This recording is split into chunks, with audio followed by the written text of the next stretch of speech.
Yo, we're gonna stay good because we're disciplined, and we're gonna do the right thing all the time. There's nothing that one of our players can tell me that I don't think I've experienced, from food to clothes to parenting to siblings to not being able to heat up bath water, heating up water on a stove so you can bathe yourself. I tell them keep those stories because I don't want to hear it. I want to hear what they do have. This is Ed Cooley's neighborhood, the south side of Providence, where he didn't have the same opportunities or essentials most of us take for granted. I remember going into a drugstore, Adams Drugstore, which is about 2 miles up on the right, and I remember putting a toothbrush in my pocket. I kind of had sticky fingers, and I remember taking a toothbrush because I didn't have a toothbrush and I couldn't afford a toothbrush. How old were you? I don't know, 10, 11 years old.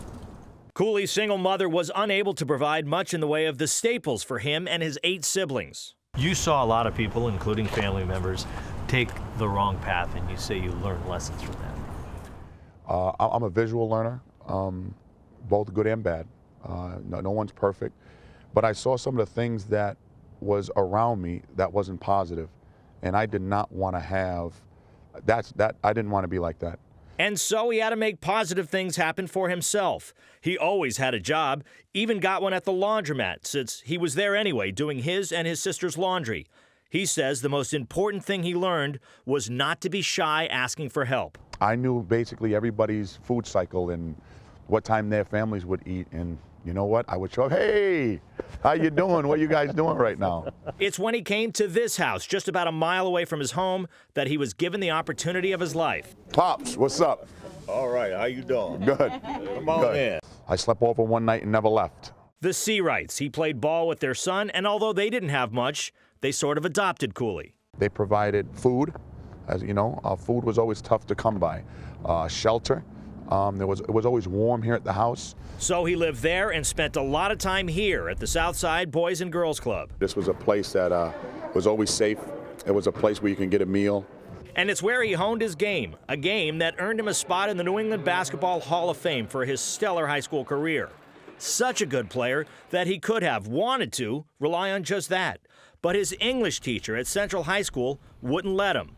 Paula Milano gave him the kick in the pants he needed to take his studies seriously. You fight for the ones you know you can make it, and we all knew that. We just knew that there was something in Eddie that he was going to do well, he was going to make it. She even reached into her own pocket to help him pay for prep school. The New Hampton school in New Hampshire didn't initially accept Cooley, but he sat on the headmaster's stoop to make his plea. I said, I need to come here, I have nowhere else to go, and you can't tell me no. And then he convinced him to let him work off the tuition he couldn't raise.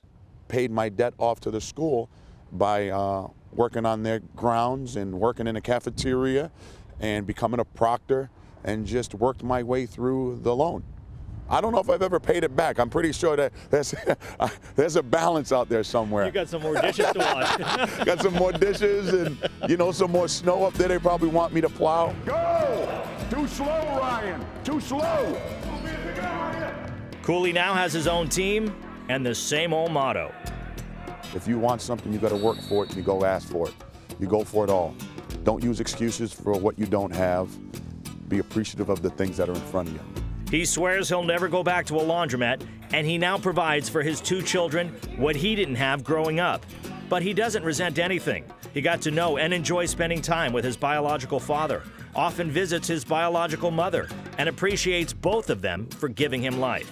We all can complain about what we don't have, but I want our players and my friends and people around me to understand what they do have.